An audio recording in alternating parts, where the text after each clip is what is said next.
sharper than any two-edged sword. Pierces the bone and marrow.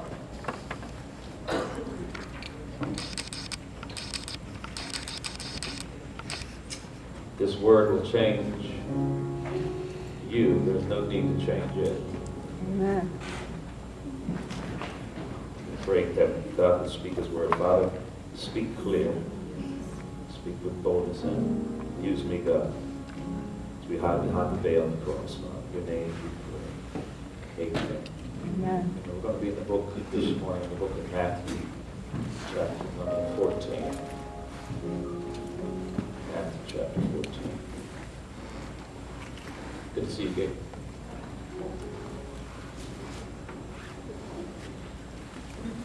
Good to see you, Andrea. Here's my cousin Jenny. All right, Ben, hey. I'll just use this screen for today. L'Oreal is running my iPad today. I'm trusting her. Amen. So we're trying to work this out. Amen. Amen. If you don't have your Bibles, I guess you just got to trust us. All right, let's read together.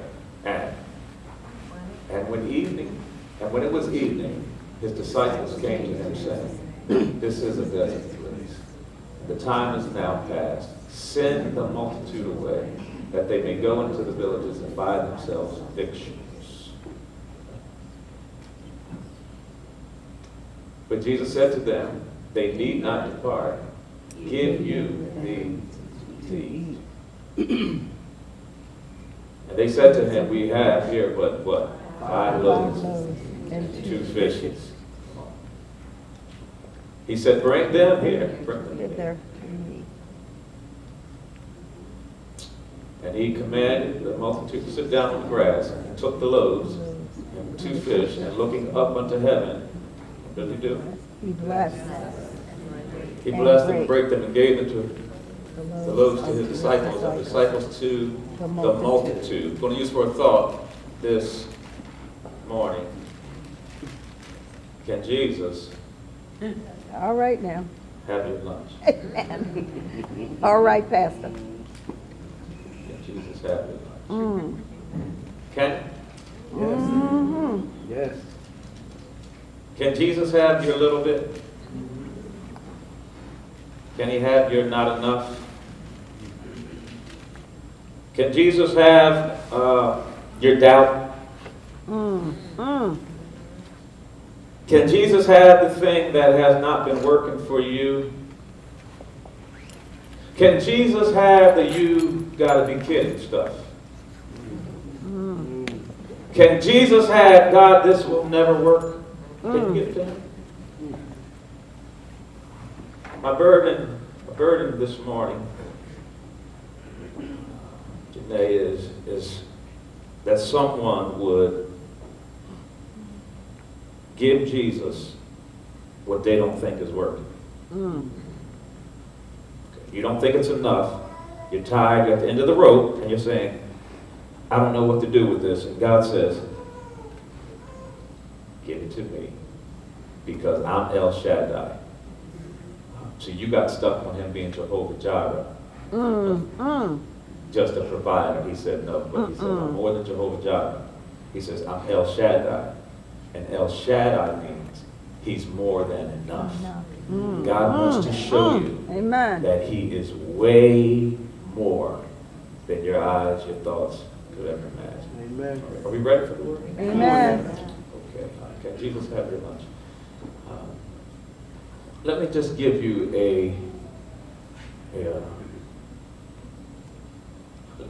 let me tell a little story first.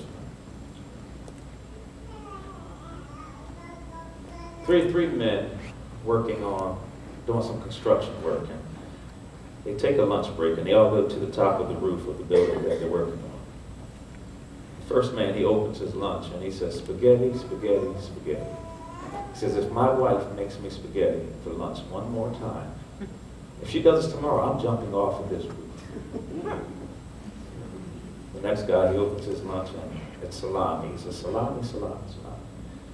He says, I'll tell you, he says, if my wife makes me salami one more time, I'm going to join, I'm going to jump off too. Next guy opens his lunch with some chicken, and he says, chicken, chicken, chicken. He says, I'll tell you, he says, if my wife makes me some chicken one more time for lunch, I'm going to join you, brothers. Next day came, and first man, Brother Michael, he opens his lunch and spaghetti. He jumps off. Second guy, he opens his lunch. Guess what's that? Some salami. He jumps off. Their brother, he opens his lunch with some chicken and he jumps off. Brother Fred, they contact their wives.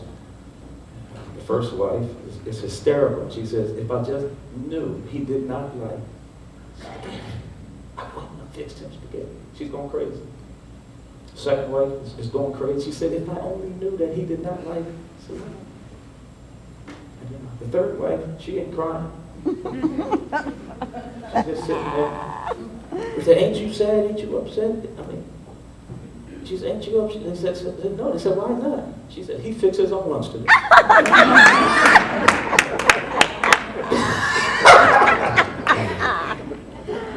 Oh, he's a mess. She said, I am not going to go crazy over his issues. Amen. Preach, Pastor. Maybe there's someone in the room, you've been bugging out because somebody else is crazy. Come on. And they're trying to get you to go to the circus with them because they're going. Come on, say, I'm not going to circus with you. Come on, I know you keep trying to throw the problem on me, but I be daggone, I'm going to get some sleep. Amen. Preach, Pastor. I'm going to tie this all together a little bit, if you understand where I'm going with this. So let me give you a backdrop. The backdrop of this text is, first of all, this is a major, major miracle. Tell somebody it's a major miracle. Major miracle. Okay, Kim, why do you say it's a major miracle? Because Matthew writes about it. Mark writes about it. Luke writes about it. And John writes about it. You know it's a major story on television when all the networks are carrying it. Amen. When ABC's got it, and NBC's got it, and you can't even watch The View. Come on, you know something's wrong. And you have to look at the Gospels. You have the synoptic Gospels. Everyone say synoptic. Synoptic. That's made up of two words, syn, which means to sink, and optic, which means to see. So Matthew, Mark, and Luke are synoptic Gospels. John is a biographical Gospel. Mm-hmm. So Matthew, Mark, and Luke kind of see things. They tell the same story, but from a different angle. Okay? So when I'm doing this study, I just cannot read Matthew's account because Mark has some input, and Luke has some input, and John has some input. Okay? Amen. Just like when you watch the news, you cannot stay on CNN all day. Right. Because you'll only get Don Lemon's perspective. Amen. How many CNN viewers do we have? All right. But you also have got to watch MSBC. All right. You got to watch that station too to get another perspective. And I'm going to get some rocks thrown at me. You got to watch Fox every now and then. Yeah, you do. You got to see what Fox is saying because they can tell all the same story. They should all be presenting truth from different perspectives. And when you get all the perspectives together, you come up with the truth. And there's some things in Matthew that Mark doesn't tell. And there's some things Mark says that John doesn't mention. Okay, so this is a major miracle in the Bible because all the networks are carrying. Good? Good, all right. Now let me give you, that's the backdrop, let me give you the background. The background is Jesus has just found out that his cousin, John, has been murdered. Okay? Now, John the Baptist is 6 months older than Jesus. Amen. John dies as a young man. He dies in his early ages, his early 30s. He has just been beheaded. He's in prison for preaching the truth. He told King Herod, he said, Herod, you should not be dating, you should not be marrying your brother's wife. So he's in a relationship with his brother who passed away, his wife. Y'all still here? Amen. And John is preaching truth. And sometimes when you preach truth, you got to pay the price. Okay? So his stepdaughter gives him a lap dance. King Herod. I said, uh-oh. All right. And he ran out of dollars. Come on. He ran out of money. And he said, okay, I'm all out of money. He said, you name it. You have the request. Whatever you request, I will do. She went to talk to her mom. Said, Mama, what should we ask for? Should we ask for a TV? Should we ask for an iPad? And she said, no, I asked for John's head on a platter. John has just been murdered. John is a commercial of what will happen to Jesus. Mm-hmm. John's job is to pull out the red carpet and to announce the coming of Christ. John loses his head in prison. Jesus is crucified outside of the prison. Right? John is murdered for preaching the truth. Jesus will be murdered for being the truth. Amen. You have parallels there. So Jesus, Michelle, is just trying to get away to plan for the homegoing service. He's got to get his thoughts together. And when he tries to get away, as he's trying to get away, he looks out his rearview mirror. And there's 5,000 men, not including babies' kids, following Jesus.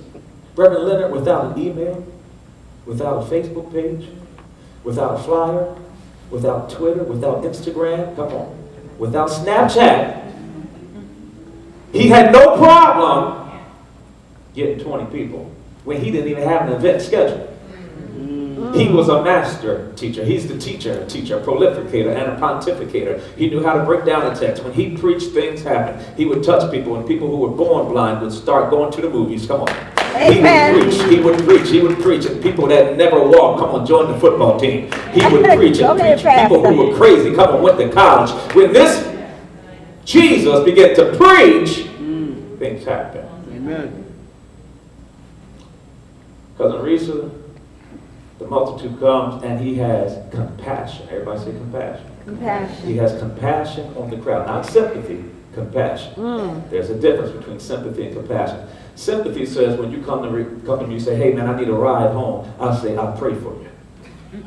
Compassion is when I say, come on, move my books over, get in, get your tail in the trunk, come on, get in the back seat. Compassion says, I will be concerned and I will do something about it. Sympathy just says, I'm concerned. Right. I need some money. You say, me too.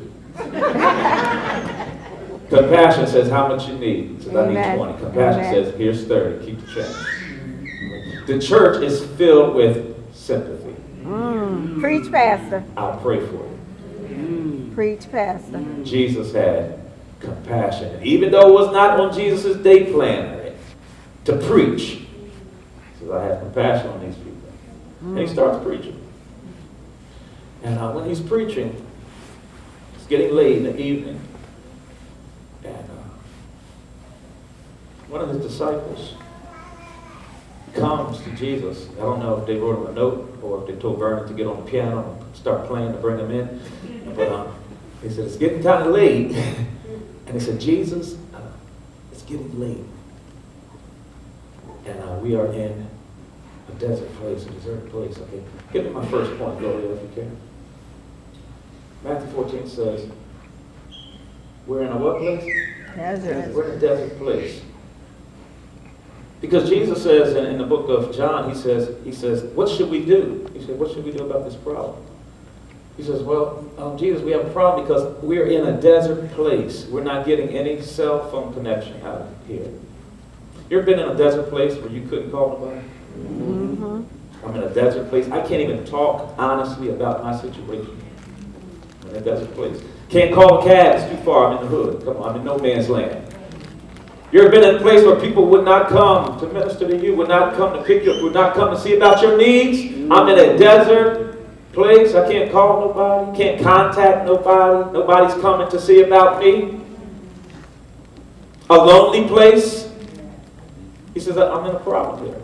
Number two, L'Oreal, he says, I'm in a dark place. If you see in the text, it says that it's getting late. See it? Matthew 14, I think it's about verse 15, 16 or 17. He says, it's getting late. In other words, it's getting dark out.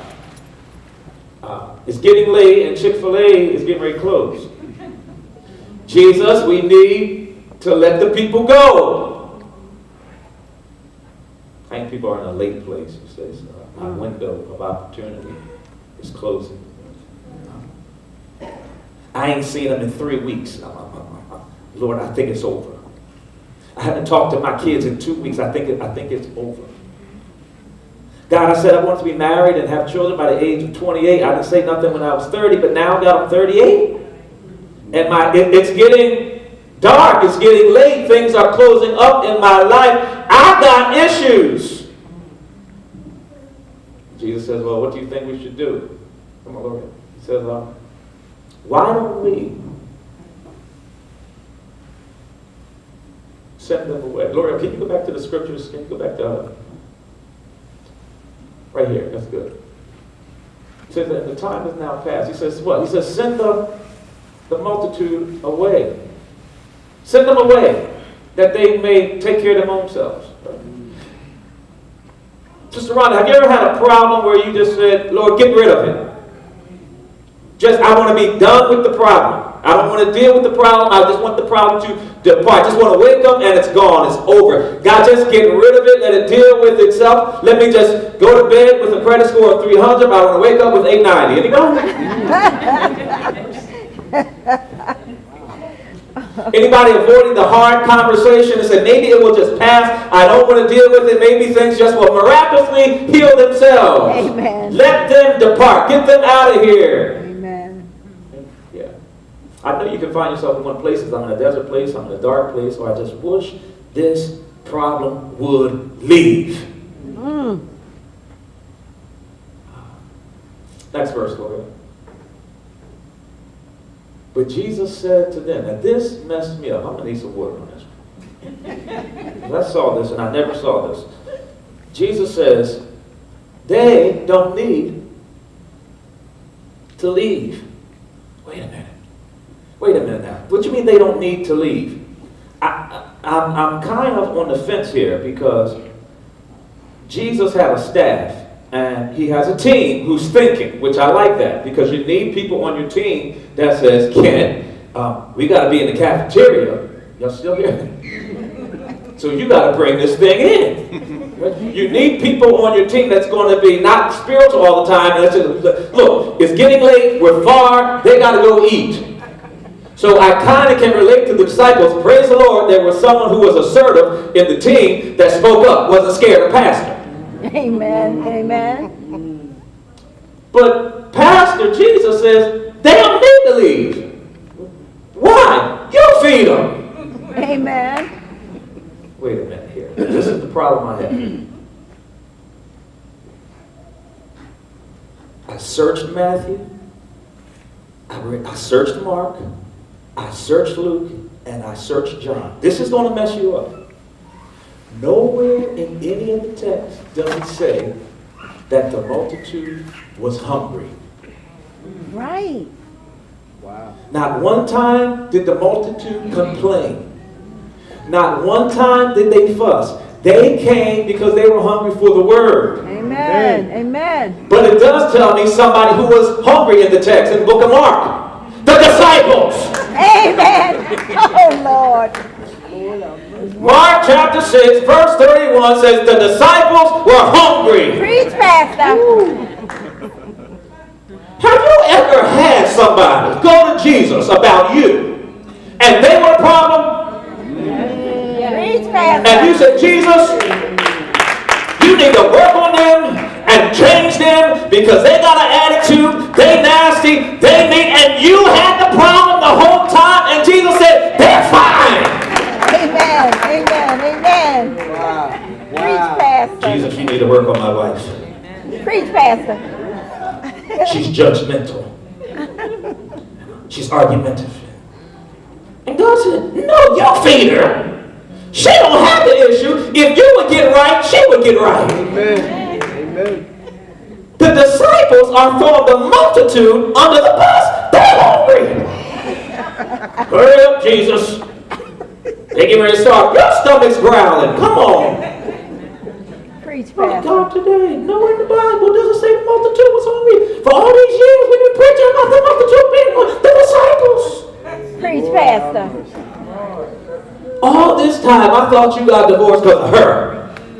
And it was him. All this time, you said it was the boss. You was lazy at work. Come on. They let me go. No, they fired you.